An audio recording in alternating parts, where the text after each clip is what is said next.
చేతులు పైకెత్తి స్తోత్రం చెప్తాము. చప్పట్లు కొడుతూ దేవుని మహింపరిచేద్దాం ప్రియులారా. ఆమేన్ ఆమేన్. ద గాడ్ ఆఫ్ గ్లోరీ, మహిమ గల దేవుడు. ఈ రాత్రి నేను ప్రకటిస్తున్న దేవుడిలో మహిమ ఉంది.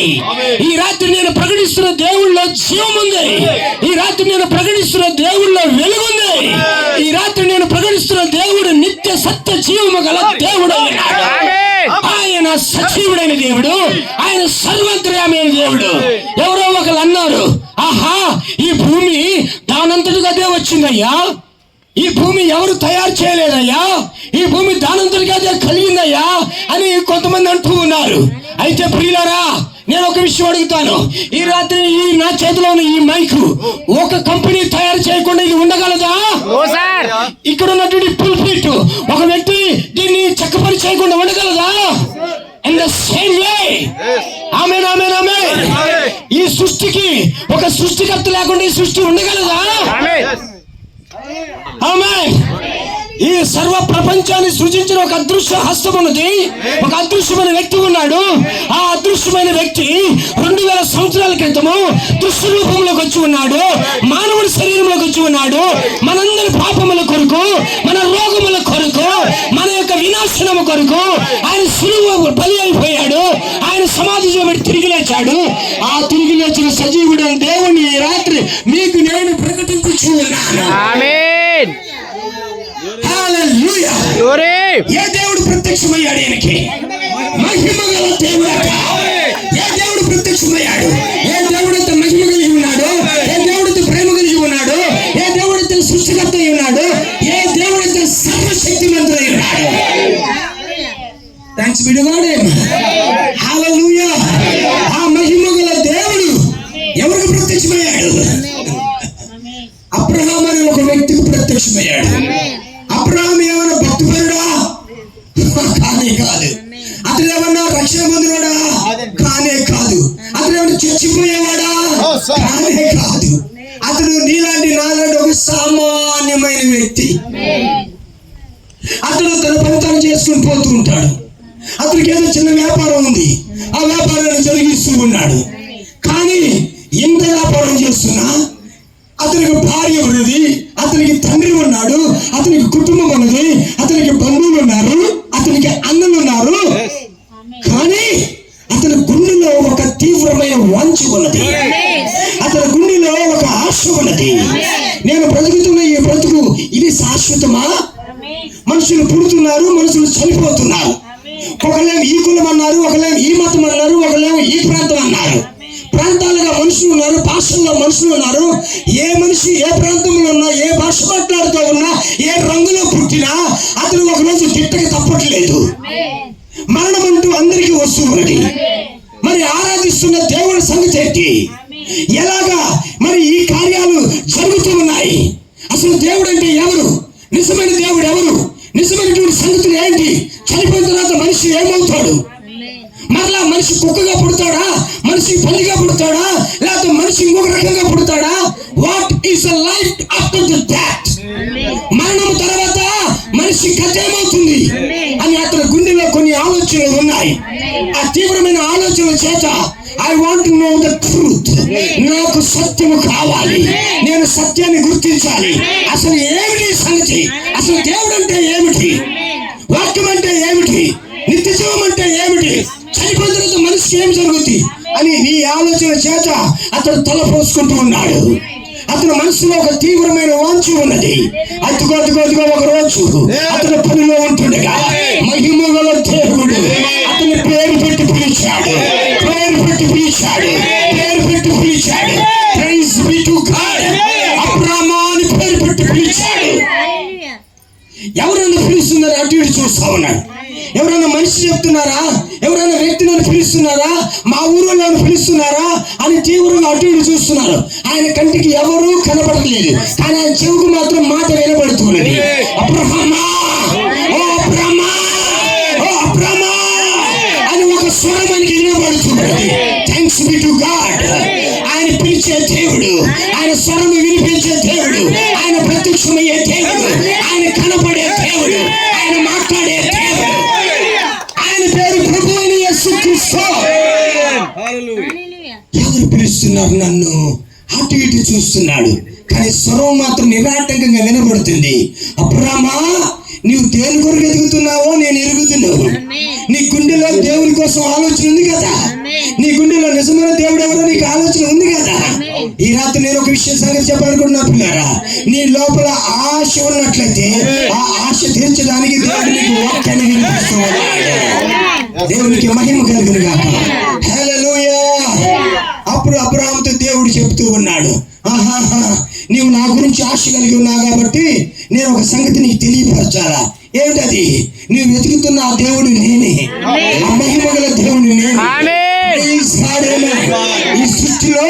ఈ సృష్టిలో నువ్వు అక్కడ ఎదుగుతున్నావే, ఎక్కడ నీకు కనపట్లేదే, అవన్నీ కూడా నా లోపల ఉన్నాయి.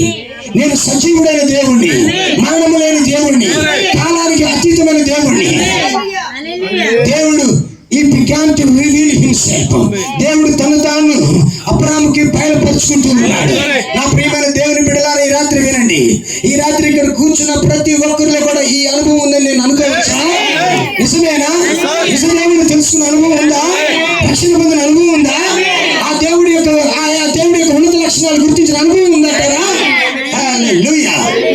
ఎప్పుడైతే అబ్రాహాము దేవునితో మాట్లాడటం ప్రారంభించాడో ఆ దేవుడు వ్యక్తిగతంగా మాట్లాడుతున్నాడు. ఈ రాత్రి ఒక సంగతి నేను చెప్పనివ్వండి, ఈ దేవుడు గుంపులతో పనిచేసే దేవుడు కాదు, ఈ దేవుడు మతముతో పనిచేసే దేవుడు కాదు. ఈ రోజు ఈ దేవుడు ఒక్కొక్కరిని వ్యక్తిగతంగా దర్శిస్తున్న దేవుడు, ఒక్కొక్కరితో మాట్లాడుతూ ఉన్న దేవుడు, ఒక్కొక్కరికి తను తాను బయలుపరుచుకుంటున్న దేవుడు, ఒక్కొక్కరికి తను తాను విప్పుకుంటూ ఉన్న దేవుడు. అబ్రాహాముతో దేవుడు మాట్లాడుతున్నాడు, ఇదిగో అబ్రామా, నీ వెతుకుతున్నటువంటి ఆ మహిమ గల దేవుడు నేనే. దేవుడికి స్తోత్రం. హల్లెలూయా, హల్లెలూయా. అక్కడి నుంచి అతని యొక్క జీవితంలో దేవుని ప్రత్యక్షతలు రానారంభించాయట. దేవుడు వన్ బై వన్ ఆ దేవుడు అతనికి బయలుపరుస్తూ ఉన్నాడు. ఎంతమంది ఆమె చెప్తారు? దేవుడికి స్తోత్రం. దేవుని ప్రవక్త ఒక కార్యాన్ని చెప్పాడు, ఆ కార్యాన్ని మీకు నేను చెప్పాలనుకుంటున్నాను. ఆమేన్. దేవుడికి స్తోత్రం. హల్లెలూయా, హల్లెలూయా. ఈ దేవుని ప్రవక్త ఏమంటున్నాడు చూడండి. ఇక్కడ ఏమంటున్నాడు అంటే, అబ్రహాము ఎప్పుడైతే దేవుని తెలుసుకున్నాడో అప్పుడు దేవుడు తన మనసుని అబ్రహాముతో పంచుకొని ఆరంభించాడట. తన ఆలోచనలు దేవుడు తన ప్రవక్త తన దాసుడైన అబ్రహాముతో పంచుకొని ఆరంభించాడట. ఆమె చెప్పండి, నిజమైన మాట. హల్లెలూయా, హల్లెలూయా, గ్లోరీ. ఇక అబ్రాహాము దేవుని తెలుసుకున్న తర్వాత తన హృదయం ఉప్పొంగుతా ఉందట. ఎన్నడూ లేని ఒక ముఖ కాంతి అని ముఖంలో కనపడుతుందట. అతనికి ఒక తృప్తి గల జీవితం వచ్చిందట. అప్పటి వరకు అతని ఆలోచనలు నిరాశలుగా ఉన్నాయి. అప్పటి వరకు అతడు ఏ మాత్రం కూడా సంతోషంగా లేడు.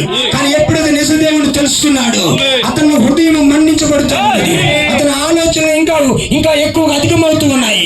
అతనికి సంతృప్తి కలుగుతూ ఉన్నది, అతనికి నెమ్మది వస్తూ ఉంది, అతనికి సమాధానం కలుగుతుంది. హల్లెలూయా. అతనికి ఒక సాక్ష్యం వచ్చింది. అతను దేవుని తెలుసుకున్న తర్వాత ఒక సాక్ష్యాన్ని అతను పొందుకున్నాడు. ఇంటికి వచ్చిందట. ఇంటికి వచ్చి తన భార్యతో మాట్లాడుతున్నట్ట, డార్లింగ్ నీకు ఒక సంగతి చెప్పినానట. చెప్పండి, ఏమి ఈ రోజు ఇంత సంతోషంగా ఉన్నారు? నీ ముఖంలో ఇంత సంతోషం ఉన్నది ఏంటి? ఏమో బా, ఏం జరిగింది ఈ రోజు అని అడిగితే, నేను ఎన్నాళ్ళ నుంచో మహిమగల దేవుడు ఎవరో ప్రత్యక్షత నాకు కావాలని కోరుకుంటున్నాను. నా గుండెలో ఉన్నది ఈ రోజు నెరవేరింది, నా మనసులో ఉన్నది ఈ రోజు నెరవేరింది. ఆ నిజదేవుడు ఎవరో నాకు తెలిసిపోయింది, ఆ నిజదేవుడు ఎవరో నాకు అర్థమైపోయింది. ఆయన తను తాను ఎలా నా బయలుపరుచుకున్నాడని మొత్తం సాక్ష్యం చెప్తున్నాడంట. ఎంతమంది చెప్తారండి?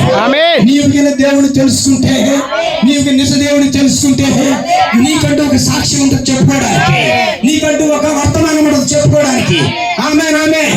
నువ్వు చెప్పొచ్చు, మా తాత చెప్పాడు, మా ముత్తాత చెప్పాడు అని నువ్వు అనాల్సిన పని లేదు. ఆ దేవుడు స్వయంగా నాతో చెప్పాడు, నన్ను తెలుసుకున్నాడు, నా పేరు పెట్టి నన్ను పిలుచుకున్నాడు. If you meet Jesus, you will have a testimony. నీవు యేసుని తెలుసుకున్నట్లయితే నీకు ఒక సాక్ష్యం ఉంటుంది. బైబిల్లో ఒక స్త్రీ ఉన్నదండి, ఆమె సమర స్త్రీ అని రాయబడింది. ఆమె ఒక రోజు ఆ బావి దగ్గరికి వచ్చి నీళ్లు తోడుకుంటుంటే ఆ మహిమగల దేవుడు ఆమె దగ్గరికి వచ్చాడట.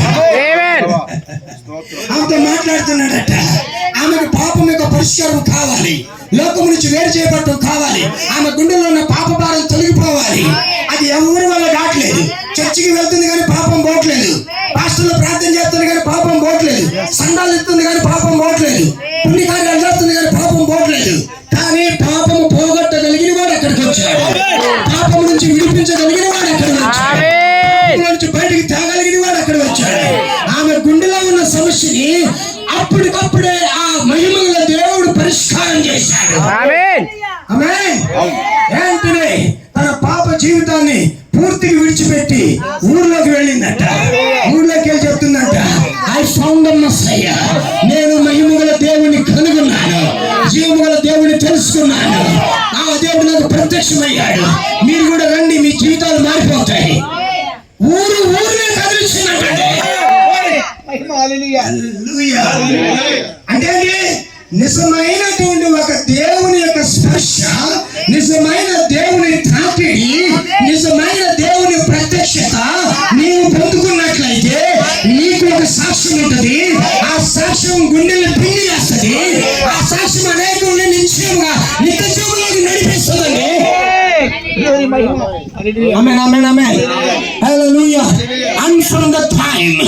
అప్పటి నుండి అనే ఒక వర్తమానాన్ని దేవుని ప్రవక్త బోధించాడు. అంటే దాని అర్థం ఏంటి? నీవు పోతున్న మార్గంలో ఒకరోజు నీకు వెలుగు కనపడింది, అప్పటి నుంచి నీ జీవితం చీకటి నుంచి వేరైపోతున్నట్ట. దేవుడికి స్తోత్ర. నీవు అజ్ఞానంలో వెళ్ళిపోతున్నావు, కానీ ఆ జ్ఞానం కలిగిన దేవుని ప్రత్యక్షత నీకు దొరికింది. అప్పుడు ఏం జరిగింది? నీవు అజ్ఞానం నుంచి వేరు చేయాలి. ఈ రాత్రి నేను ఒక సంగతి చెప్పాలనుకుంటున్నాను. నేను ప్రకటిస్తున్న దేవుడు ఈ రాత్రి కూడా కొంతమందితో మాట్లాడగలిగింది, ఈ రాత్రి కూడా కొంత హృదయాలను దర్శించగలిగింది. చేయవలసిందల్లా ఒకటే పని, దేవా దుప్పినీటి వాగుల కొరకు ఆశపడుతున్నా, నా ప్రాణం నీ కొరకు తృష్ణ కొలుచు, నువ్వు నాకు ప్రత్యక్షము కావా, నీ బయలుపడి నాకు దయచేయవా, నా జీవిత సమస్యకు పరిష్కారం ఇవ్వవా, నా కుటుంబ సమస్య నుంచి నాకు విడుదల ఇవ్వవా, నా పిల్లల భవిష్యత్తు నువ్వు చూడవా. రాత్రి మహిమగల దేవుడు మీ గుండెల్లో, మీ హృదయాలలో, మీ గృహాలలో, మీ బ్రతుకులలో గొప్ప కార్యాలు జరిగించాలని నేను కోరుకుంటూ ఉన్నాను. దేవునికి మహిమ. ఎప్పుడైతే నిజ దేవుడు తెలుసుకుంటావో పూర్తిగా ఆలోచనలు మారిపోతాయి పిల్లరా. ఎప్పుడైతే నిజ దేవుడు తెలుసుకుంటావో నీవు పాపం నుంచి వేరు చేయబడతావు. ఎప్పుడైతే నిజ దేవుడు తెలుసుకుంటావో అజ్ఞానంలో నుంచి, చీకటిలో నుంచి నువ్వు బయటికి పిలువబడతావు. ఎంతమంది సంతోషిస్తున్నారు ఈ మాట? ఆమేన్. నిజ దేవుడిని తెలుసుకుంటే ఒక సాక్ష్యం ఉంటుందట. ఈ రాత్రి నిజ దేవుడిని తెలుసుకున్న వాళ్ళ సాక్ష్యాలు చాలా ఉన్నాయి పిల్లరా. ఆమేన్, ఆమేన్, ఆమేన్. సాక్ష్యం లేని జీవితము ఏ నిజ దేవుని కుమారుడికి ఉండకుండా ఉండదు, ప్రతి ఒక్కరికి ఉంటుంది. నిజ దేవుడిని తెలుసుకోవడం గొప్ప సంగతి. ఎంతమంది సంతోషంగా ఉన్నారండి? దేవుడికి మహిమ కలుగును. నీవు యేసును తెలుసుకోగలిగితే, నువ్వు రక్షణ పొందుకోగలిగితే, నువ్వు సత్యాన్ని పట్టుకోగలిగితే, వాక్యం బయలుపాటు పొందుకోగలిగితే నీకంటూ ఒక సాక్ష్యం ఉంటుంది. ఆమేన్, ఆమేన్, ఆమేన్, ఆమేన్. సరే, ఇంకొంచెం ముందుకు వెళ్దాం పిల్లరా. దేవుడు మహిమ కలుగును గాక. ఇక్కడ బైబిల్లో మనం చదువుకునే దేవుని వాక్య భాగంలో ఏం రాశాడు? మీరు ఆశీర్వాదమునకు వారసులవ్వడానికి పిలువబడి ఉన్నారు. శపించబడటానికి కాదు, అంధకారంలో పోవడానికి కాదు, రోగాలతో మొత్తపడటానికి కాదు, దరిద్రమైన జీవితాన్ని జీవించడానికి కాదు. నువ్వెందుకు పిలువబడ్డావు? దేవుడు నిన్ను ఎందుకు పిలిచాడు? దేవుడు నిన్ను ఎందుకు ఎన్నుకున్నాడు? ఆశీర్వాదానికి వారసుడు అవ్వడానికి. పిల్లలతో తల్లిదండ్రులు అప్పుడప్పుడు చెప్తారు, నేను పోయిన తర్వాత నా ఆస్తి అంతా నా కొడుకుదేనండి, నేను పోయిన తర్వాత నా పొలాలన్నీ నా కొడుకుయేనండి, నా కొడుకు నా వారసుడండి. అర్థమైందా? ఇన్ ద సేమ్ వే, అదే రీతిగా ఈ భూమి మీద దేవునికి వారసులు ఉన్నారు, దేవునికి వారసులు ఉన్నారు, ఆశీర్వాదానికి వారసులు ఉన్నారు, ఆయన రాజ్యానికి వారసులు ఉన్నారు, ఆయన నిత్యత్వానికి వారసులు ఉన్నారు, ఆయన చేసిన ఆ బలియాగానికి వారసులు ఉన్నారు. ఎంతమంది సంతోషంగా ఉన్నారు ఈ మాట? దేవునికి మహిమ కలుగును గాక. హల్లెలూయా. చూడండి ప్రియులారా, ఈ రోజున దేవుడు ఆశీర్వాదానికి వారసులో ఉండడానికి అబ్రాహామును పిలిచిన దేవుడే ఈ రాత్రి ఈ ఊర్లో 10 మంది పిలుస్తూ ఉన్నారు. ఎలా పిలుస్తున్నాడు? సేవకుల నుంచి పిలుస్తున్నాడు, వాక్యాల నుంచి పిలుస్తూ ఉన్నాడు. ఈ రాత్రి దేవుడు ఆ గొప్ప ఆహ్వానాన్ని, దేవుడికి మహిమ. ఎంతమంది సంతోషంగా ఉన్నారండి? హల్లెలూయా, ఆమేన్, ఆమేన్. యేసు ప్రభువుని నమ్మటం అంటే మతం మారిపోవడం కాదప్పా. యేసు ప్రభువుని నమ్ముకోవటం అంటే కులం మార్చుకోవడం కాదయ్యా.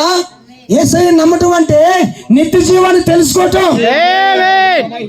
యేసయ్యని నమ్ముకోవటం అంటే దరిద్రము శాపములోంచి బయటికి రావటం. ఆమేన్. పాపం యొక్క ఆ స్థితికి పరిష్కారం దొరకడం. దేవుడికి మహిమ. హల్లెలూయా, హల్లెలూయా. ఆశీర్వాదానికి వారసులు అవ్వడానికి పిలువబడి ఉన్నారు. ఇప్పుడు అబ్రాహాం కథ దగ్గరికి మళ్ళీ వస్తున్నాను. అబ్రాహాం దేవుడు పిలిచినప్పుడు అబ్రాహాం దగ్గర ఏం లేదండి, ఆస్తి.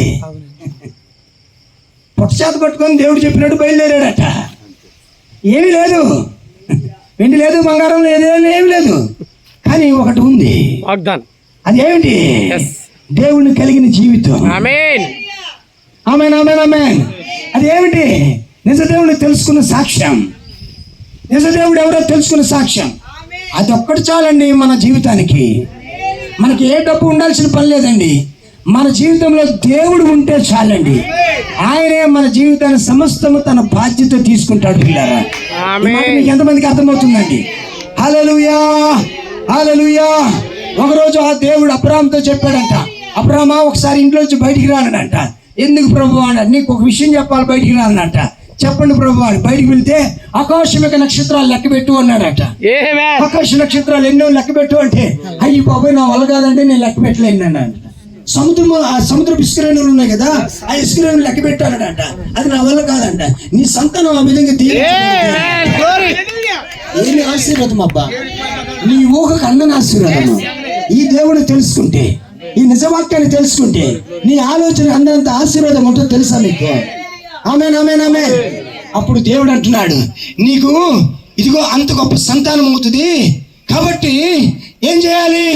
ఇదిగో నీవు దేవుని వాగ్దానాలు పెట్టి స్తుతించాలి. దేవునికి స్తోత్రం. దేవుని ప్రవక్త అంటాడు, అబ్రహాము దేవుని నమ్మాడు. ఇప్పుడు ఏం జరిగిందట? అబ్రహాముకి దేవుడట తను తాను బయలుపరుచుకున్నాడట. దేవునికి స్తోత్రం చెప్పండి. ఆమేన్ చెప్పడానికి ఇష్టపడుతున్నారు. హల్లెలూయా. అప్పుడు దేవుని ప్రవక్త విలియం బ్రానమ్ గారు అంటాడు, అబ్రహాము దేవుడిని నమ్మినాడు. నమ్మటం మాత్రమే కాదు, ఆయన వాగ్దానానికి వారసులు అయ్యాడు. అంత మాత్రమే కాదు, అబ్రహాం దగ్గరికి దేవుడు వచ్చి ఏమన్నాడు తెలుసా? ఈ సంగతి నేను నీకు దాస్తానా అన్నాడట. అంటే దాని అర్థం ఏంది? అబ్రహాముకు దేవుడు సంగతులు దాచిపెట్టలేదు, అబ్రహాముకు దేవుడు సంగతులు తెలియపరిచాడు. ఇంకా మాటలు చెప్పాలంటే అబ్రహాముకు దేవుడు ప్రత్యక్షతలు ఇచ్చాడు, బయలుపాట్లు ఇచ్చాడు. ఆమేన్, ఆమేన్, ఆమేన్. అంటే దాని అర్థం ఏంటంటే దేవుని ప్రవక్త అంటాడు, నీవుగిన అబ్రహాము సంబంధం అయితే దేవుడు నీకు మర్మాలు చెప్పకుండా ఉండలేడు. దేవుడు తన యొక్క వాక్యాన్ని విప్పకుండా ఉండలేడు. దేవుడు తన మనసును విప్పుకోకుండా ఉండలేడు. You will understand the back part of God's mind if you are predestinated. నీవు ముందు నిర్ణయంలో ఉన్నవాడు అయితే దేవుని మనసులో ఉన్న వెనుక ఆ భాగంలో ఏదైతే ఆలోచనలు ఉన్నాయో వాటన్నింటి కూడా దేవుడు నీకు బయలుపరచకుండా ఉండలేడు. దేవునికి స్తోత్రం చెప్తాం గట్టిగా. హల్లెలూయా. ఇప్పుడు అబ్రహాం గురించి మాట్లాడుతూ దేవుని ప్రవక్త అంటాడు, అబ్రహాముకు మాత్రమే కాదు, అబ్రహాము యొక్క వారసులు కూడా దేవుడు ఆ సంగతులు దాచిపెట్టాడట. ఏ సంగతులు? జీవితం అంటే ఏంటో సంగతి, నువ్వు ఎక్కడికి ప్రయాణం చేస్తున్నావు అన్న సంగతి, నీవు కమిట్మెంట్ అనే సంగతి. దేవుడికి స్తోత్రం. హల్లెలూయా. ఏమండి, మనిషి పుట్టి మనిషి పెరిగి పెద్దోడయ్యి తిని సంపాదించుకొని ఆ పిల్లలు కని ఏమండి ఆ జీవితాన్ని ముగించడమేనా జీవితం? అది కాదు కదా జీవితం.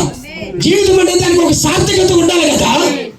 ఈ భూమి మీద తెలుసుకోవాల్సిన కొన్ని సంగతులు ఉన్నాయి. ఈ భూమి మీద నువ్వు గుర్తించాల్సిన కొన్ని సంగతులు ఉన్నాయి. నువ్వు మనిషిగా పుట్టి ఉన్నావు, నీ లోపల దేవుడు ఒక ఆత్మను పెట్టుకున్నాడు. ఆమేన్, ఆమేన్, ఆమేన్. ఆ ఆత్మ వెలిగించబడకపోతే, ఆ ఆత్మ దేవుడు తెలుసుకోకపోతే, ఆ ఆత్మ సత్యాన్ని తెలుసుకోకపోతే నువ్వు నశించిపోతావు. నువ్వు నశించిపోవడం ఇష్టం లేకుండానే, నువ్వు నశించిపోవడం ఇష్టం లేకనే దేవుడు ఇలాంటి కూటాలు ఏర్పాటు చేసి నీకు నిజమైన వాక్యాన్ని బయలుపరుస్తున్నాడు, నిజమైన చిత్తాన్ని బయలుపరుస్తున్నాడు. ఆమేనా? బైబిల్లో ఒక మనిషి ఉన్నాడండి, ఆ అబ్బాయికి బోల్డంత డబ్బు ఉంది, ఆ అబ్బాయికి ఆస్తిపాస్తులు ఉన్నాయి, ఆ అబ్బాయి మంచిగా స్థితిలో ఉన్నాడు, అన్ని బాగానే ఉన్నాయి. కానీ అతని గుండెలో ఒక లోతైన తీవ్రమైన వాంఛ ఉన్నది. అది ఏమిటో తెలుసా? నిత్య జీవానికి వారసుడు కావాలి. అంటే ఈ చనిపోయిన ఈ బ్రతికిన జీవితము ముగించబడిన తర్వాత నాకంటూ నిజమైన జీవితం ఒకటి కావాలి, మరణమైన జీవితం కావాలి. ఆమేనా? ఏ జీవితం? ఇప్పుడు మనము మరణ బంధకమైన జీవితంలో జీవిస్తున్నాం. ఏ రోజైనా ఈ మరణం మనల్ని కబలించవచ్చు, కానీ మరణం లేని ఒక జీవితం ఉంది. ఆ జీవితం నాకు కావాలి. ఎంత మంచి ఆశ ఇది! దేవుడికి స్తోత్రం కలిగింది. ఆమేన్, ఆమేన్, ఆమేన్.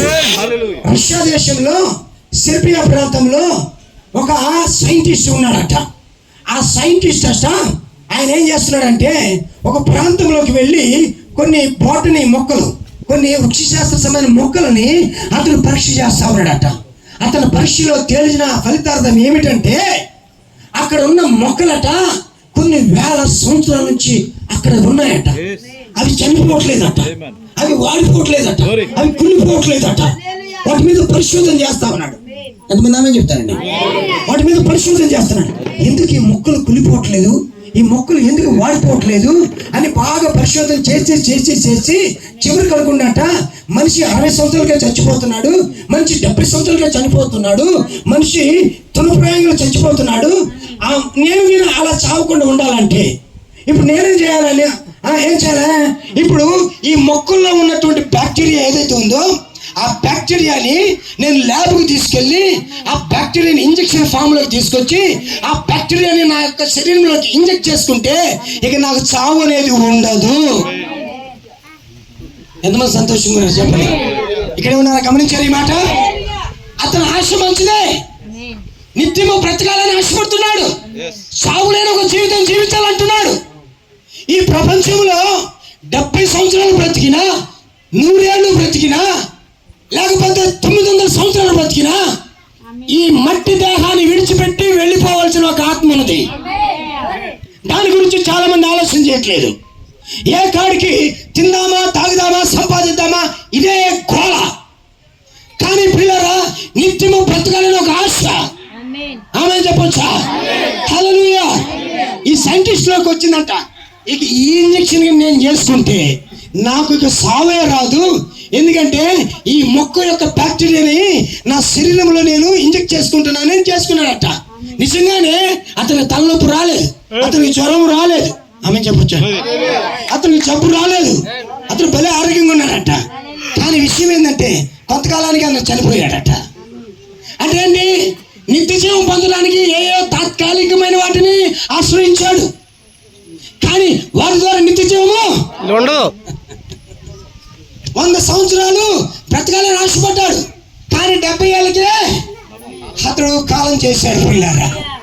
కానీ నాకు తెలిసిన ఒక దేవుడు ఉన్నాడు, నేను ఎరిగిన ఒక దేవుడు ఉన్నాడు, నేను తెలుసుకున్న ఒక దేవుడు ఉన్నాడు, మనము తెలుసు తిరిగి లేచిన దేవుడు ఉన్నాడు. ఆయన పేరు ప్రభు అని యేసుక్రీస్తు. ఆయన చెప్పాడు, జీవమును పునరుద్ధానము నేనే. నీవు నా దేవుడు నమ్ముకోగలిగితే నిన్ను మరణములో నుంచి జీవములోకి తేగలిగిన వాడు, చీకటిలో నుంచి వెలుగులోకి తేగలిగిన వాడు, రాబోతున్న నరకం నుంచి నిన్ను తప్పించి శాశ్వతమైన రాజ్యానికి తీసుకెళ్ళిపోగలిగిన వాడు. దేవుడికి మహిమ కలుగును గాక. ఈ కుర్రోడు యేసు ప్రభు దగ్గరకు వచ్చి ఏమన్నాడు తెలుసా? నిత్య జీవానికి నేను వారసును కావాలా అన్నాడు. యేసు ప్రభు ఏదన్నా 2 మంత్రాలు చెప్తున్నామో, 2 చిమ్మిక్కులు చెప్తున్నామో, గృహ చిట్కాలు కొన్ని ఉంటాయి కదా, హల్లెలూయా, 2 గృహ చిట్కాలు చెప్తాడేమో, నిత్య జీవం పొందుకుంటే చేయరా నీకు నిత్య జీవం అవుతుంది అంటాడు అనుకొని వచ్చాడు. కానీ యేసు ప్రభు గుండె లోతులో ఎలిగిన దేవుడు ఆయన, గుండె లోతులు ఎరిగిన దేవుడు ఆయన. కేవలం పై రూపాయలు తెలిసిన వాడు కాదండి, నీ లోపల ఏందో చెప్పగలిగిన వాడు ఆయన. ఆమేన్, ఆమేన్, ఆమేన్. అంతరంగంలోకి చూడగలిగిన వాడు. ఆయనకి ఏ సిటీ స్కాన్ ఆయనకి పోటీ లేదంట, ఏ ఎంఆర్ఐ స్కానింగ్ ఆయనకి ఏమాత్రం పోలిక కాదంట. గుండె లోతులు ఎరిగిన దేవుడు. ఇప్పుడు ఎంఆర్ఐ స్కానింగ్, సిటీ స్కానింగ్ ఏం చేస్తారు? మొన్న నాకు దెబ్బ తగిలినప్పుడు నన్ను స్కానింగ్ తీసుకెళ్ళి కాలటి పెట్టా. ఆ ఎముకలు పట్టాయి సార్, 3 ఎముకలు ఇరిగినాయి సార్ అన్నారు. దేవుడికి స్తోత్రం. చిట్లు పోయినాయి సార్ అంటే మీకెక్కడ తెలుసున్నా అదిగో అందులో ఉందిగా అంటుండు. మన గుండెలో ఏముంది చెప్పగలరా? We cannot say that. చెప్పగలరా? కానీ నేను ప్రకటిస్తున్న యేసు అలాంటి వాడికి. ఆయన ప్రాణాత్మ దేహములు ఎరిగిన దేవుడే. ఈ పిల్లని చూశాడట. పైకి మాత్రం భక్తి వేషం బాగానే వేస్తుండు, భజన బాగానే చేస్తుండు, దేవుడికి స్తోత్రం, భజన బాగానే చేస్తుండు. కానీ లోపల గుండె మాత్రం డబ్బు అని కొట్టుకుంటుందంట. దేవుడికి స్తోత్రం. ఇప్పుడున్న డబ్బు చాలదు, యేసు ప్రభువు నమ్ముకుంటే కొత్త స్కీములు దొరుకుతాయేమో, ఈ డబ్బు కాస్త డబల్ చేసుకుంటే బాగుంటుందని అనుకుంటున్నాడంట. యేసు ప్రభు ఎందుకురా నీకంటే 4 పైసలు సంపాదించుకోవడానికి సార్ అంటున్నట్ట. సేవ ఎందుకురా నీకంటే 4 పైసలు వెనకేసుకోవడానికి అని అంటున్నట్ట. భలే తృప్తి వచ్చాడు మొత్తానికి. యేసు ప్రభు చూసినట్ట, నీ డబ్బు పరిష్కారానికి నా దగ్గర ఒక చిట్కా ఉందిరా అన్నట్ట. ఏం చెప్పాలన్నట్ట. దేవుడికి స్తోత్రం. ఉన్న తమ్మి నా దగ్గరకు రానన్నట్ట. హల్లెలూయా. నా దగ్గర ఉన్న ఆస్తి నీకు తెలుసు అన్నట్టు. ఎంత ఉంది చెప్పు అన్నట్టు. 100 ఎకరాలు అమ్మిరా అన్నట్ట. 100 ఎకరాలతో నేనే ఎడ బతకాలంటే నన్ను వచ్చి వెంబడించానంట. భలేవాడివి, నీకు ఒక దండం, నీ బోధకు ఒక దండం, నీ సిద్ధాంతానికి ఒక దండం, మా పాటర్ గారు చెడిచాప్పుడు భలేవాడివా అని మూతి ముడుచుకొని వెళ్ళిపోయిందంట. ఎక్కడికి వచ్చాడో తెలుసా? నిత్య జీవము దగ్గరకు వచ్చాడు. ఎవరు నిత్య జీవము? ప్రభువైన యేసుక్రీస్తు. ఎవరితో మాట్లాడుతున్నాడు? నిత్య జీవంతో మాట్లాడుతున్నాడు. ఎవరి దగ్గరకు పరిష్కారానికి వచ్చాడు? కానీ నిత్య జీవం పట్టుకోగలిగాడా? పొందుకోగలిగాడా? చేర్చుకోగలిగాడా? ఈ రోజు జనాల పరిస్థితి కూడా అలాగే ఉంది. యేసయ్య గురించి ఎంత బోధించినా గానీ ఆయన మన దేవుడు కాదురో, ఆయన తల్లోళ్ళ దేవుడు అంటున్నారు. ఆయన తల్లోళ్ళ దేవుడు, నల్లోళ్ళ దేవుడు కాదండి. ఈ భూమి మీద మానవులుగా పుట్టిన ప్రతి ఒక్కరికి ఆయన ప్రభు అయి ఉన్నాడండి. ఆయన దేవుడు అయి ఉన్నాడండి. నువ్వు నమ్మినా నమ్మకపోయినా, ఇష్టమున్నా ఇష్టం లేకపోయినా, ఏ కార్యం చేద్దాం సరే ఆయనే నీ నిజమైన రక్షకుడు అయి ఉన్నాడు. ఎంతమంది చెప్తారు? దేవుడికి స్తోత్రం కలుగును గాక. హల్లెలూయా, హల్లెలూయా. అంటే యేసు ప్రభు దగ్గరకు వచ్చి కొంతమంది నష్టపోయిన వాళ్ళు ఉన్నారు, యేసు ప్రభుని తెలుసుకోకుండా వెళ్ళిపోయిన వాళ్ళు ఉన్నారు. కానీ యేసు ప్రభు దగ్గరికి వచ్చి లాభపడిన వాళ్ళు కొంతమంది ఉన్నారండి.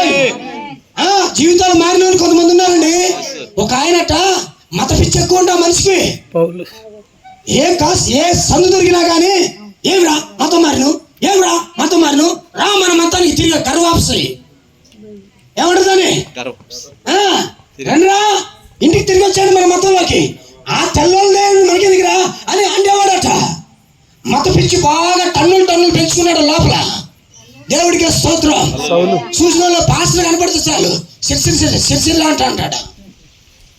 ఎవరు నా పాస్టర్? ఏది మా ఊళ్ళు నీకే పని, మా మతం మారటానికి వచ్చినాను అనేవాడట. రోజు కుట్టేవాడట. బాగా బలిసిన మనిషి. ఆమె దేవుడు నమ్ముకున్న వాళ్ళని, రక్షణ పొందుకున్న వాళ్ళని, ఆమె అలాంటి వాళ్ళందరి దగ్గరికి వెళ్ళి వాళ్ళందరినీ కూడా ఏం చేస్తున్నాడు? కొడుతున్నాడు, తిడుతున్నాడు. కానీ ఒకరోజు ఏమండి వేరే ప్రాంతంలో ఉన్న ఆ మత మారిన వాళ్ళని కూడా కొట్టడానికి బయలుదేరాడు. కానీ మహిమ గల దేవుడు ప్రత్యక్షమయ్యాడు. ఎంతమంది స్తోత్రం చెప్పడానికి ఇష్టపడతారు? ఏ దేవుడి కోసమైతే విరోధంగా పోరాటం చేయాలని ప్రయత్నం చేశాడో ఆ దేవుడే కనికరము బట్టి, కృపను బట్టి ఏం చేశాడట? అతనికి ప్రత్యక్షమయ్యాడట. సౌలా నీవు నన్ను ఎలా హింసిస్తూ ఉన్నావు అంటే ఏంటి దాని అర్థం? ఎన్నికలో ఉన్న వాళ్ళు ఎంత దూరం ఉన్నా దేవుడు అక్కడికి వస్తాడు. నదులు దాటుకుంటూ రాగలడు, అడవుల్లోకి పోయినా రాగలడు. నువ్వు ఎన్నికలో ఉంటే, నువ్వు దేవుని కుమారుడిగా నువ్వు ముద్రించబడి ఉన్నట్లయితే ఆయన్ని నువ్వు విడిచిపెట్టడు. నువ్వు ఎక్కడున్నా నీ దగ్గరికి వస్తాడు. కులం ఆయనకి అడ్డం రాదు, మతం ఆయనకి అడ్డం రాదు, విద్య ఆయనకి అడ్డం రాదు. ఆయన దర్శించగలిగిన దేవుడు. ఆయన చదువులేని వాళ్ళని దర్శించాడు, చదువున్న వాళ్ళని కూడా దర్శించాడు. ఆయన బుద్ధిహీనులు దర్శించాడు, ఆయన జ్ఞానవంతులు కూడా దర్శించాడు. ఆయన ఈ దేవుడు ఈ రాత్రి నేను ప్రకటిస్తున్న దేవుడు. హల్లెలూయా. అబ్రహాము దగ్గరికి వచ్చి అబ్రహాము దేవుడు బయటికి పిలిచాడా? మెల్లమెల్లగా ఒక్కొక్కటి నేర్పిస్తా ఉన్నాడట. ఎలా ప్రార్థన చేయాలో నేర్పిస్తున్నాడట, ఎలా దేవుని మందిరానికి వెళ్ళాలో నేర్పిస్తున్నాడట, ఎలా విశ్వాసంగా ఉండాలో నేర్పిస్తున్నాడట, ఎలా ఈ పనికిమాల సినిమాలను, ఈ పనికిమాల సిగరెట్లు, ఈ పనికిమాలినటువంటి త్రాగుళ్ళ నుంచి ఎలా వేరు చేయబడాలో నేర్పిస్తున్నాడట. నేను ఒక సంగతి చెప్పనా, నువ్వు దేవుణ్ణి నమ్ముకుంటే నీ ప్రవర్తన మారిపోతుంది. నీ దేవుణ్ణి నమ్ముకుంటే నీ గమ్యం మారిపోతుంది. నువ్వు దేవుణ్ణి నమ్ముకుంటే నీ కుటుంబ పరిస్థితులు మారిపోతాయి. నువ్వు దేవుణ్ణి నమ్ముకుంటే నీ ఇంట్లో నుంచి చీకటి బయటికి వెళ్ళిపోతుంది. దేవునికి మహిమ కలుగును. అవునా కాదా చెప్పండి, నిజమేనంటారా మాట? ఒక్కొక్కటి బయలుపరుస్తున్నాడంట. నా కుమారుడా ప్రేమ, ఇదిగో ఈ పని నువ్వు చేయకూడదు, ఇలాంటి పాపిస్ట్ వాళ్ళతో నువ్వు ఉండకూడదు, ఇలాంటి భక్తి లేని వాళ్ళతో నువ్వు ఉండకూడదు, నువ్వు సపరేట్ కావాలి. ఈ దేవుడు సపరేట్ జీవితాలు కోరుకునే దేవుడు. ఆమేన్ ఆమేన్ ఆమేన్ ఆమేన్. బైబిల్ దేవుడు ఏ దేవుడో తెలుసా? చీకటిలో నుంచి వెలుగు తెచ్చిన దేవుడు ఆయన. ఆమేనేనా? God is God of segregation. ఈ దేవుడు ఎవరు? మనల్ని వేరు చేసే దేవుడు. మేకల్లో నుంచి గొర్రెలను వేరు చేసిన దేవుడు. చీకటిలో నుంచి వెలుగుని వేరు చేసిన దేవుడు. మతమైన మూర్ఖుల్లో నుంచి దేవుడు తన పిల్లలను వేరు చేసే దేవుడు ఆయన. నువ్వు యేసు ప్రభువుని నమ్ముకున్న తర్వాత నేను సారాయి తాగుతాను, సిగరెట్ తాగుతాను అంటే దేవుడు నీకు అనుమతి ఇవ్వడు. నువ్వు తాగలేవు. యేసు ప్రభువుని నమ్ముకొని నువ్వు తాగలేవు. మన ఈ మధ్య ఒక సాక్ష్యం చూశారు పిల్లారా. ఒక వ్యక్తి ఆ హోటల్ ముందు నిలబడి కొంతమందికి కరపత్రాలు పంచుతున్నాడు. యేసు ప్రభువుని నమ్ముకోండి అమ్మా, అయ్యా యేసు ప్రభువుని నమ్ముకోండి అయ్యా అని కరపత్రాలు పంచితే అక్కడికి ఒక ఆయన వచ్చాడు. వస్తే ఆయన కూడా కరపత్రం ఇచ్చాడు, యేసు ప్రభువుని నమ్ముకొని. ఎలాగే చూసినట్టు, ఎవడో నువ్వు మతం మారడానికి ఇక్కడ ఉన్నావా?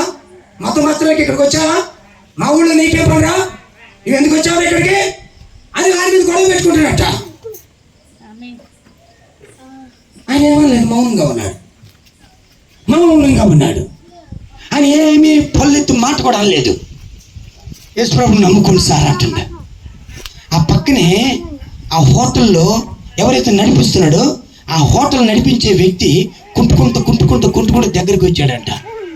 అయ్యా, ఆయనతో నీకెందుకైనా, ఆయన ఏదో సువార్త చెప్పుకుంటుండు, ఆయన ఎందుకు డిస్టర్బ్ చేయటం, ఆయనతో నీకెందుకు ఆయన వదిలిపెట్టానంటే, వాడు ఎంత ఇచ్చాడు నీకు డబ్బులు, మాట్లాడటానికి వాడు ఎంత ఇచ్చాడు నీకు డబ్బులు అంటున్నట్ట. సార్ నా కాలు వెళ్ళి ఒకసారి చూడండి సార్ అండి. ఏందని కుంటుకాలేగా, ఈ కాలు ఎందుకు కుంటుతుంది తెలుసా? ఒకప్పుడు ఈ సువార్త చెప్పే వ్యక్తి మా షాప్ ముందుకు వచ్చినప్పుడు బయటికి పోని ఇటు నెట్ట అతని దగ్గర కత్తుండి నా కాలు నరికేశాను నిర్దాక్షిణ్యంగా. ఇప్పుడు అదే వ్యక్తి యేసు ప్రభువుని నమ్ముకున్నాడు, రక్షణ పొందుకున్నాడు, నిజదేవుడు తెలుసుకున్నాడు. నువ్వు ఇప్పటికి బతుకున్నావంటే ఆ లోపల యేసు ప్రభువే నేనేం చేయనట్లేదు అన్నట. దేవుడికి స్తోత్రం కలుగును గాక. ఒకవేళ ఇదిగిన పాత వ్యక్తి అయితే నా కాలు పోయింది, నీకేం కుతికిపోయేది నీకు. యేసు ప్రభువుని నమ్ముకుంటే నీలో నుంచి ఆ లోక సంబంధమైనటువంటి మూర్ఖత్వం అంతా తొలగిపోతుంది. యేసు ప్రభువుని నమ్ముకుంటే నువ్వు ప్రేమించగలుగుతావు. యేసు ప్రభువుని నమ్ముకుంటే నువ్వు గౌరవించగలుగుతావు. యేసు ప్రభువుని నమ్ముకుంటే చిన్న పెద్ద గురువు దైవం మర్యాద నీకు అర్థమైంది. హల్లెలూయా. దేవుడు అబ్రాహాముకి మెల్లమెల్లగా నేర్పిస్తున్నాడట, ఏవేవి చెయ్యాలో ఏవేవి చేయకూడదు, ఎలా జీవించాలో ఎలా జీవించకూడదు. అర్థమైంది మీ అందరికీ? నేనంటాను, ఈ భూమికి ఎవరైతే వారసులు అవుతారో, ఈ వాగ్దానానికి ఎవరైతే వారసులు అవుతారో, ఈ నిత్య నిబంధనకి ఎవరైతే వారసులు అవుతారో, ఈ బైబిల్ దేవుడికి ఎవరైతే వారసులు అవుతారో వాళ్ళకి దేవుడు మెల్లగా తను బయలుపరుచుకుంటూ ఉంటాడట. ఎవరు బయలుపరిచాడు? సత్య నిత్య జీవము కలిగిన దేవుడు ఒక్కడే. ఆయన పేరు ప్రభు అయిన యేసుక్రీస్తు. ఆమేన్ ఆమేన్. ఆయన ముగ్గురు కాదు, 30 మంది కాదు, ఆయన ఒక్కడే. పరలోకమందున్న దేవుడు ఒక్కడే. మానవుడిగా దిగి వచ్చిన దేవుడు ఒక్కడే. పరిశుద్ధాత్మకు సంచరిస్తున్న దేవుడు ఒక్కడే. ఆయన పేరు ప్రభు అయిన యేసుక్రీస్తు. కానీ కొంతమంది క్రైస్తవులు అనబడిన వాళ్ళు ఆ దేవుని 3 ముక్కలుగా చేసేసాడు. ఒక ముక్క ఏమో తండ్రి, రెండో ముక్క కుమారుడు, మూడో ముక్క పరిశుద్ధాత్మ అంటున్నాడు. నో సార్, బైబిల్ అలా బోధించలే. నిరాక్షేపముగా దేవుని గురించిన మర్మము గొప్పదే. హల్లెలూయా. నిరాక్షేపం అంటే ఆక్షేపం లేదు. దేవుడు ఒక్కడే. ఆ ఒక్కడైన దేవుడు తన ప్రజలకి తను బయలుపరుచుకుంటూ ఉన్నాడు. దేవునికి స్తోత్రం. దేవుడు నీకు బయలుపరుచుకుంటే నీ హృదయం మారిపోతుంది. దేవుడు నీకు బయలుపరుచుకుంటే నీ కుటుంబం అంతా మారిపోతుంది. మతం నేను మార్చలేదు, కులం నేను మార్చలేదు, కానీ వాక్యం నేను మారుస్తుంది. దేవుడు నిన్ను మారుస్తాడు. ఎంతమంది ఆమె చెప్తారు? హల్లెలూయా హల్లెలూయా. గమనించండి, నీవు గిన యేసయ్యను నమ్ముకోగలిగితే, నిజమైన వాక్యాన్ని పట్టుకోగలిగితే నీకు సంబంధించిన కొన్ని కార్యాలు ఉన్నాయి. ఇక్కడ రాయబడిన మాట ఏమిటంటే,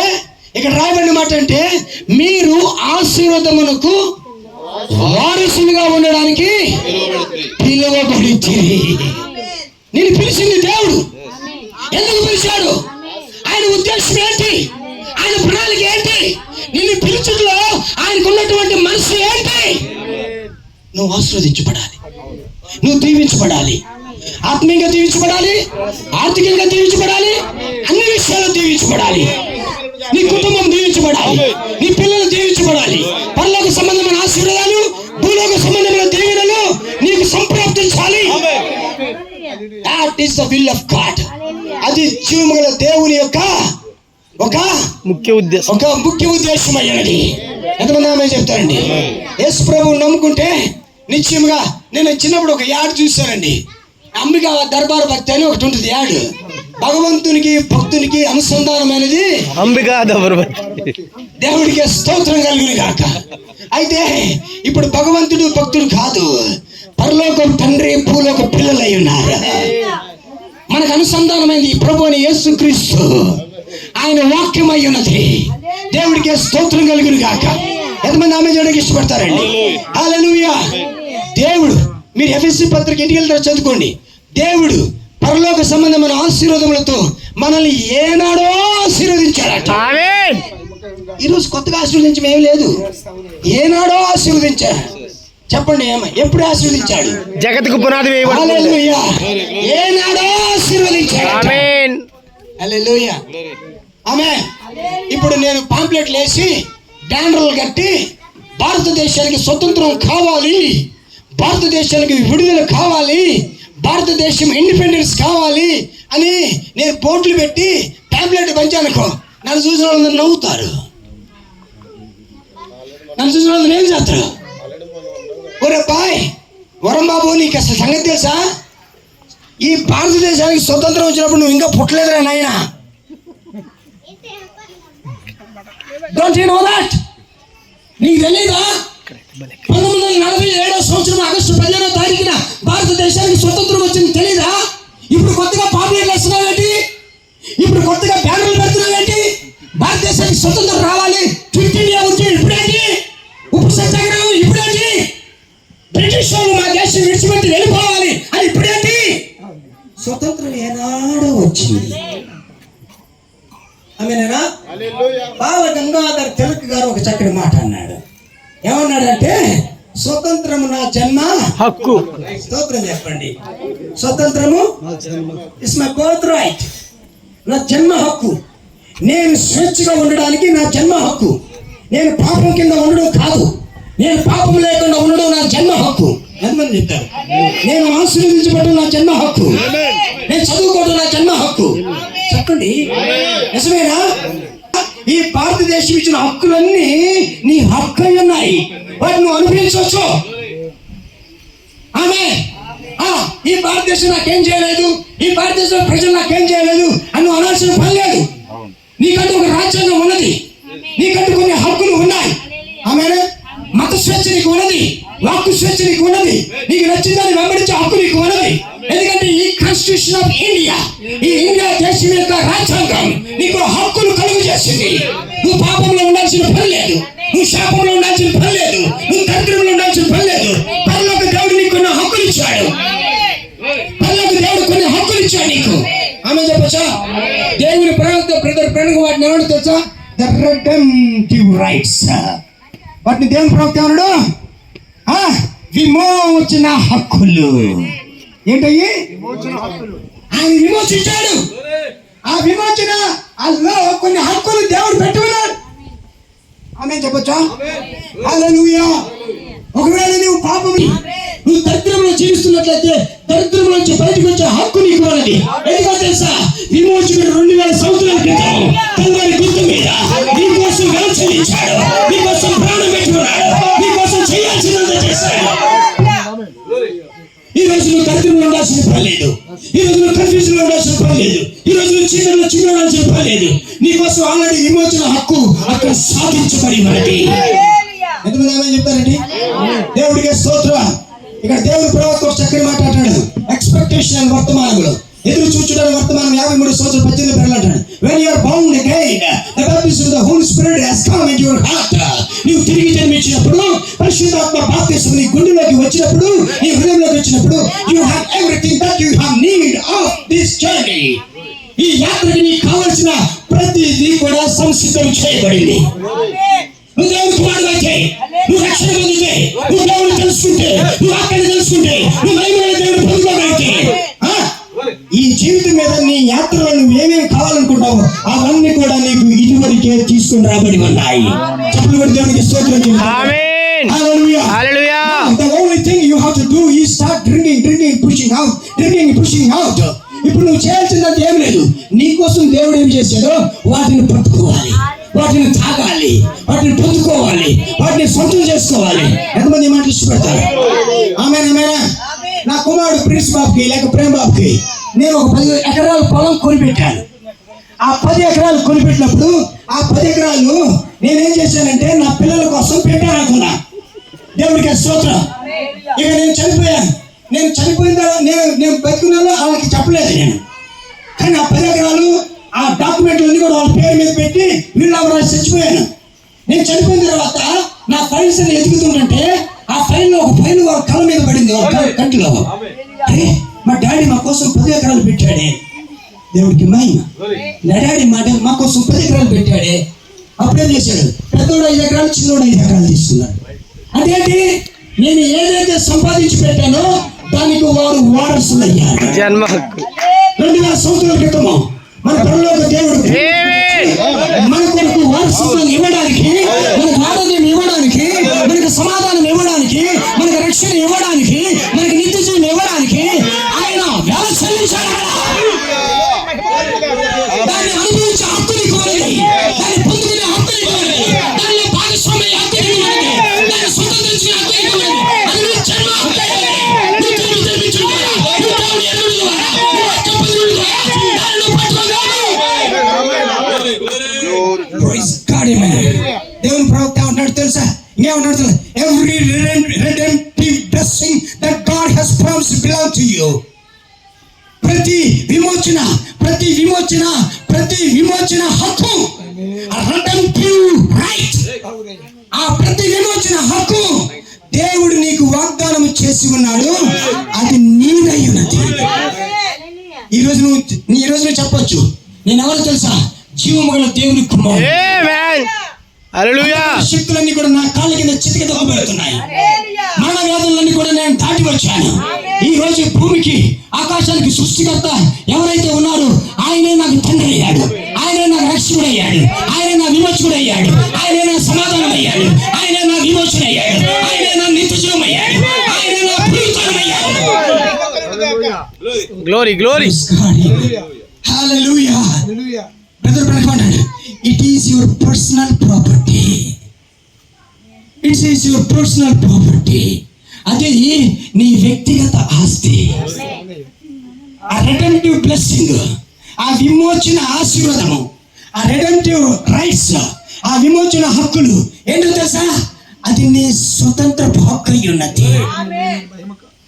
అంటే నీకు దేవుడు ఇదివరకే తయారు చేశాడు, నీకు దేవుడు ఇదివరకు అన్ని సిద్ధం చేశాడు. ఇప్పుడు నువ్వేం చేయాలి? వాటిని క్లెయిమ్ చేయాలి. ఆమేన్. దేవుడికి స్తోత్రం. హల్లెలూయా. నీ కోర్టులో ఒక వ్యాజ్యం వేసావనుకోండి, ఆ వ్యాజ్యంలో నువ్వేం చేస్తావు తెలుసా? అయ్యా ఆ ఆస్తి నాదేనైనా, అది నేను కొన్నాను నాయనా. ఇదిగో జడ్జి గారు, ఆ ఆస్తి నేను కొన్నాను. ఇదిగో IPC 234 సెక్షన్ ప్రకారము ఈ ఆస్తి నేను నిశ్చయముగా కొని ఉన్నాను. ఇది నాకే చెంది ఉన్నది, కాబట్టి దీని పత్రాలు చూసుకో అంటే దాన్ని క్లెయిమ్ చేస్తున్నావు. అదే రీతిగా దేవుడి కుమార్తె, నువ్వు యేసు నమ్మితే, నీ పాపాలు కడగబడితే, నువ్వు రక్షణ పొందినట్లయితే, నీ పరిశుద్ధాత్మ పొందినట్లయితే నువ్వు కూడా చెప్పొచ్చు, శాపమా నీ చేతులు తీసేయ్, మరణమా నీ చేతులు తీసేయ్, దరిద్రమా నీ చేతులు తీసేయ్. ఇది నా హక్కు అయ్యింది, ఇది నా ఆశీర్వాదమైనది. ఆరోగ్యం నా హక్కు, స్వతంత్రం నా హక్కు, ఆరోగ్యం నా హక్కు, సంపద నా హక్కు, నేను పాస్టర్ అయ్యే ప్రార్థన చేస్తే దేవుడు వింటాడా? పాస్టర్ అయ్యి చేసినా వింటాడు, సామాన్యమైన వ్యక్తి నువ్వు చేసినా వింటాడు. ఎందుకని నీకు హక్కు ఉన్నది. ఆమె చెప్పొచ్చా? హల్లెలూయా. చెప్పండి గట్టిగా హల్లెలూయా. చెప్పండి గట్టిగా మేము చెప్తాము హల్లెలూయా హల్లెలూయా హల్లెలూయా హల్లెలూయా. నేను చెప్పొచ్చు, దరిద్రమా నా ఇంట్లో నుంచి బయటికి వెళ్ళిపో, కంటి చీకటి నా ఇంట్లో నుంచి బయటికి వెళ్ళిపో, పాపమా నా ఇంట్లో నుంచి బయటికి వెళ్ళిపో, నా పిల్లల నుంచి బయటికి వెళ్ళిపో. ఎందుకో తెలుసా? నా యేసే నాకు హక్కు ఇచ్చాడు. నా యందు మీరును, మీ యందు నా మాటలు నాకు ఆశీర్వాదం ఇస్తున్నాయని, నాకు సమాధానం ఇస్తున్నాయని, నాకు ఆరోగ్యం ఇస్తున్నాయని, నాకు నిత్య జీవం ఇస్తున్నాయని, నాకు పరలోకం ఇస్తున్నాయని. హల్లెలూయా. నేనన్నాడు వేరే వాళ్ళు కూలిపోవాలో పడిపోవాలో కోరుకోను నేను. ఆహా, నాకు అది కాదు. దేవుడు నాకు నేర్పించింది. నా ద్వారా ఇంకొంతమంది దీవించబడాలి, నా ద్వారా ఇంకొంతమంది దేవుని తెలుసుకోవాలి, నా ద్వారా ఇంకొంతమంది నిత్య జీవంలోకి రావాలి, నా ద్వారా ఇంకొంతమంది దేవుని యొక్క రక్షణ పొందుకోవాలి. ఎంతమంది సంతోషంగా చెప్పండి. అదట మన పర్సనల్ ప్రాపర్టీ అట, ఆ విమోచన హక్కులట. ఆమేన్. నువ్వు అనారోగ్యంగా ఉన్నప్పుడు ఇప్పుడు నువ్వు ఇలా చెప్పొచ్చు. ఏం చేస్తాను? ఏమిటి క్లెయిమ్ చేయొచ్చు? ఏం చేయొచ్చు? వాక్యం పెట్టాడు అక్కడ. ఆయన పొందిన డబ్బులు వచ్చేట మనకి ఆయన మన కోసము పాపమహేతము, మన యొక్క శాపమేతము ఆయన కళ్ళని గుట్టుగా గుట్టబడి ఉండను. శాపగ్రస్తుడు ఆయన. Blessing belongs to me. ఆశీర్వాదం నాకు చెందుతుంది, ఆరోగ్యం నాకు చెందుతుంది, పరలోకం నాకు చెందుతుంది, సమాధానం నాకు చెందుతుంది. చాలా మందికి డబ్బు ఉంది కానీ సమాధానం లేదు. సమాధానం లేక కొంతమంది ఫ్యాన్కో వాటికో వీటికో జీవితాలు అప్పగించుకుంటారట. కొంతమంది డబ్బులు ఉన్నాయి కానీ నమ్మది లేదట. కానీ నేను ప్రకటిస్తున్న యేసు సమాధానపు కర్తవ్యుడు, సమాధానపు అధిపతి. నా కుటుంబం అంతా దేవుడు సమాధానం తినిపెట్టాడు. నా సంగతులని దేవుడు సమాధానం నిలిపిన్నాడు. ఏ దెయ్యం నా ఇంట్లోకి రాలేదు, ఏ అతత్తులు నా ఇంట్లోకి రాలేదు. నేను దీవించి ఉన్నాను. అది నా హక్కు అయ్యింది, అది నా విమోచన హక్కు అయ్యింది, అది నా వ్యక్తిగత ఆశ అయ్యింది. ఎంతమంది ఈ సంగతులు అర్థం చేసుకోగలుగుతున్నారు? దేవునికి స్తోత్రం కలిగి వర్తమానంలో వీటి వల్ల విశ్వాసం కలుగుతున్న వర్తమాన పేర నెంబర్ 104 ఉన్నాయి. You have a legal right. Amen. అదేటా చట్టపరమైన హక్కు. ఆమేన్ ఆమేన్. చట్టపరమైన హక్కులు మనకు ఉన్నాయి ప్రియులారా. నేను చెప్తున్న చట్టాలు పర్లోక చట్టాలండి, నేను చెప్తున్న బైబిల్ చట్టాలండి, బైబిల్ సూత్రాలండి. ఎందుకు ఆమేన్ చెప్తారండి? హల్లెలూయా. ఒకసారట ఒక పెద్ద మనిషి అట, ఒక పెద్ద ధనవంతుడు అట దారిని పోతూ ఉన్నాడు రోడ్డు మీద. అది కాదు అతని యొక్క కళ్ళల్లో ఒక బాలుడు పడ్డాడట. ఆ బాలుడు ఏం చేస్తున్నాడు? ఆ యొక్క ఇంగ్లీష్ రాజులు ఏమిటో వాటిని ఒక పక్క కుక్కలు తింటనే మరొక పక్క పిల్లడు తింటా ఉన్నాడు. చాలా ఘోరమైన పరిస్థితి చూస్తున్నాడు. కారు ఆపాడు, కారు దిగాడు, ఆ పిల్లడి దగ్గరికి వెళ్ళాడు. ఆ పిల్లడితో చెప్తున్నాడు, అయ్యా నీకు నేను చాలంత భోజనం పెడతాను, నాతో రాగలవా అన్నాడు. ఓ ఎస్ తప్పకుండా వస్తానండి అన్నాడు. కారులో ఎక్కించుకున్నాడు, ఇంటికి తీసుకెళ్ళాడు, చక్కగా స్నానం చేయించాడు, టేబుల్ మీద కూర్చోబెట్టాడు, మంచి భోజనం పెట్టాడు, సంతృప్తిగా తిన్నాడు. ఆ భోజనం అయిన తర్వాత చెప్పాడు, ఇదిగో ఈ రోజు నుంచి నువ్వు నా దగ్గరే ఉండు, నా దగ్గరే తిను, నా దగ్గరే జీవించు. ఇదిగో నీ గది ఇది, ఇది నీ బెడ్రూమ్, ఇది నీ రూమ్ లోకి వెళ్ళిపో, నువ్వు హ్యాపీగా ఉండొచ్చు అని చెప్పాడు. ఆ పిల్లడు లోపలికి వెళ్ళాడు. ఆ తర్వాత ఈ పెద్ద మనిషి తెల్లారి లేచి చూసరికి ఆ ఇంట్లో ఆ గదిలో పిల్లోడు లేడు. ఆ పిల్లోడు లేడు అక్కడ. ఈ పిల్ల ఈయనకి ఏమర్థమవుతుంది? ఒకవేళ బాత్రూమ్ లో ఉన్నాడని బాత్రూమ్ లో వెతికాడు, ఎక్కడ దొరకలేదు. గదిలోనే వెతికాడు, ఎక్కడ దొరకలేదు. ఎక్కడికి వెళ్ళాడు పోయి ఈ పిల్లడు, ఎక్కడికి వెళ్ళిపోయాడు ఈ పిల్లడు అని ఎదుగుతా ఉన్నాడు. ఎదుగుతా ఉంటుంటే ఎక్కడైతే అతను పట్టుకున్నాడో అక్కడే ఉన్నాడంట. పోయి మరలా వెళ్ళి ఆ ఎంగిలి మెతుకులే తింటున్నట. ఏమిరా పిల్లోడా, ఎందుకు ఆ ఎంగిలి మెతుకులు తింటున్నావు? నేను నీకు మంచి భోజనం పెట్టాను కదా, మంచి వస్త్రాలు ఇచ్చినానుగా, ఏమిరా ఎందుకు నువ్వు ఆ విధంగా ఉన్నావు అని అడిగితే అప్పుడు చెప్తున్నాడంట, ఇవన్నీ ఒకరోజే అనుకున్నాను సార్ అన్నట. ఒక్కరోజే అనుకున్నాను, మళ్ళీ మరుసటి రోజు నా జీవితం నేను రావాలనుకున్నాను. అప్పుడు చెప్పాడు, నా మనసు నీకు అర్థం కాలేదు, శాశ్వతంగా నేను నిన్న కుమారుడు. ఈ యేసుతో భక్తి ఒక నెల సంబంధమైనది కాదు, ఒక వారం సంబంధమైనది కాదు, ఒక ప్రాంతానికి సంబంధమైనది కాదు, అది శాశ్వతమైనది. ఒక్కసారి యేసును పట్టుకోగలిగితే, ఒక్కసారి యేసు కుమారుడుగా మారగలిగితే, ఒక్కసారి యేసుక్రీస్తు ప్రత్యక్ష పొందగలిగితే అది జీవిత కాలం అంతా నీ వెంట వస్తా ఉంటుందట. ఆ విమోచన హక్కులకి నీకు చెందివని నీ ప్రార్థన పరలోకాన్ని తెరవగలదు, నీ ప్రార్థన పరలోకాన్ని దూతలు తీసుకొని రాగలదు. నువ్వు ప్రార్థిస్తే దేవుడు కదులుతాడు, దేవుడు నీకు సొంతమై ఉన్నాడు. హల్లెలూయా, హల్లెలూయా. ప్రియమైన దేవుని బిడ్డలారా, ఈ రాత్రి నా మాటలు దయచేసి వినండి. ఆ విమోచన హక్కులను దేవుడు తన పిల్లలకి ఇచ్చి ఉన్నాడు. ఈ రోజున మనం తెలుసుకోవాల్సింది, ఎవరో వచ్చి పాస్టర్ రాజచంద్ర, నీవు నీవు నీవు వర్తమానం కాదు, నువ్వు విశ్వాసి కాదు, నువ్వు అంత్యకాల వర్తమానం కానే కాదు, నువ్వు ప్రతి సంశాఖ. అప్పుడు రాజచంద్ర అంటాడు, నీకు తెలుసు నాకు కొన్ని హక్కులు ఉన్నాయి, నీకు తెలుసు నాకు కొన్ని హక్కులు ఉన్నాయి, నీకు తెలుసు నాకు విమోచన హక్కులు ఉన్నాయి, విమోచన నేను భాగమై ఉన్నాను. అప్పుడు చెప్తాడు, విమోచన కథలో నేను భాగమై ఉన్నాను, విమోచన కథలో దేవుడు నేను భాగం చేసుకున్నాడు. నేను ఒకప్పుడు పాపిని, ఇప్పుడు దేవుడి కుమారుడయ్యాను. ఒకప్పుడు చీకటిలో ఉన్నాను, కానీ ఇప్పుడు వెలుగులో నడుస్తూ ఉన్నాను. ఒకప్పుడు నాకు బంధువులు లేరు, ఇప్పుడు పరలోకమే నా బంధుత్వం అయిపోయింది. ఎంతమంది ఆలోచన పట్టుకోగలుగుతున్నారు? విమోచన హక్కులు ఎంతమంది కావాలి చెప్పండి.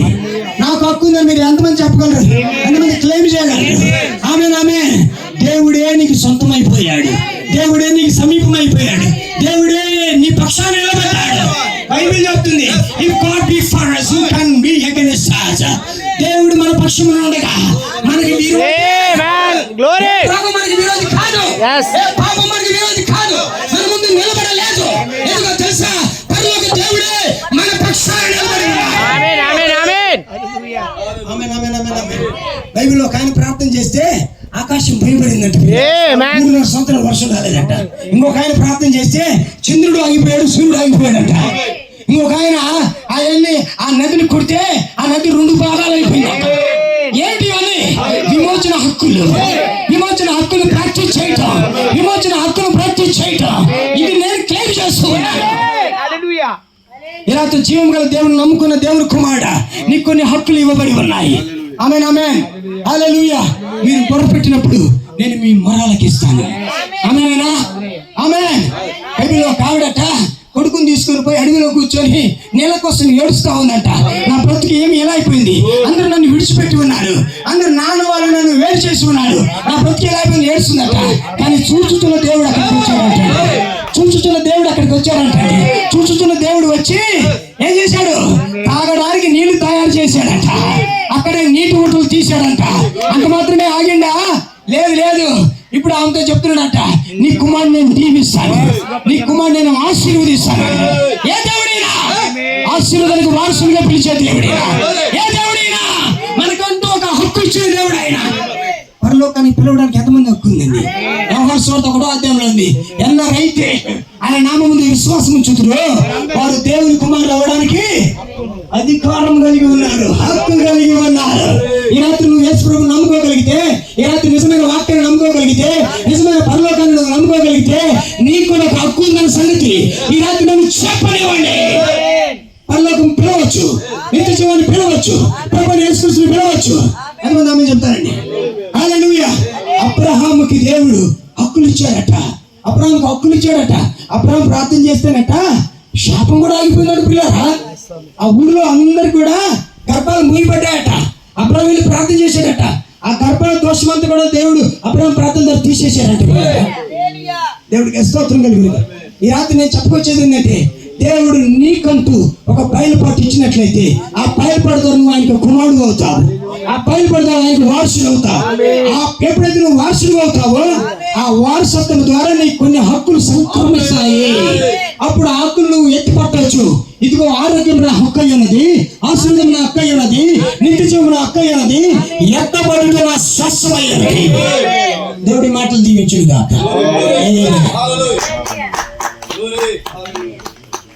అందరూ గట్టిగా చెప్పకూడదు, గట్టిగా చెప్పకూడదు. హల్లెలూయా. ఈ రాత్రి దేవుడు మన హక్కులు బయలుపరిచాడు.